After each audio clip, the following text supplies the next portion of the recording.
یہ ایک افواہ پھیلائی جا رہی ہے کہ جو پی ٹی آئی کے نامزد امیدوار ہیں منتخب ہونے کے بعد وہ کسی اور پارٹی میں چلے جائیں گے کیونکہ ان کی حیثیت آزاد ممبر کی ہوگی. یہ بالکل سراسر غلط بات ہے. دیکھیے, جس کسی نے اپنے نامینیشن پیپر میں یہ کہا کہ وہ پی ٹی آئی کا ممبر ہے, پی ٹی آئی کا امیدوار ہے, میں یہ کہتا ہوں کہ وہ منتخب ہو کر بھی پی ٹی آئی ہی کا امیدوار رہے گا. اس کی حیثیت آزاد نہیں ہوگی اور اس کے لیے ہم عدالت میں بھی جائیں گے, عدالت سے ہی ہم فیصلہ بھی لیں گے. الیکشن کمیشن کا یہ کہنا کہ ہم آزاد ہیں بالکل غلط ہے. میں نے اپنے نامینیشن پیپر پہ لکھا ہے میں پی ٹی آئی کا امیدوار ہوں. میں نے اپنا ٹکٹ جو پی ٹی آئی نے جاری کیا وہ آر او کے پاس جمع کرایا ہے. کس طرح کوئی مجھے آزاد کہہ سکتا ہے؟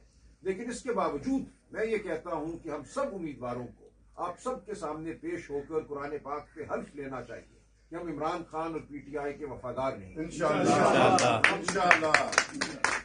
ہم کسی لالچ میں کسی خوف میں نہیں آئیں گے. منتخب ہونے کے بعد ایوان میں ہم پی ٹی آئی کی پارلیمانی پارٹی ہوں گے. اور اس بات کو دکھانے کے لیے, اس بات کا اعادہ کرنے کے لیے سب سے پہلے میں خود حلف لیتا ہوں. میں آپ سے گزارش کرتا ہوں کہ مجھ سے یہ حلف لیں اور ہر امیدوار سے یہ حلف لیں. انشاءاللہ.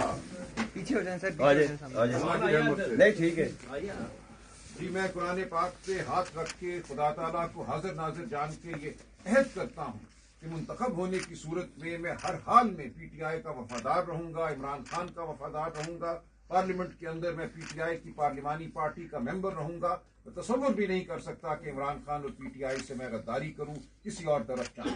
یہ میرا آپ سب سے وعدہ ہے, یہ میرا خدا تعالیٰ کی ذات کے سامنے وعدہ ہے اور وعدہ.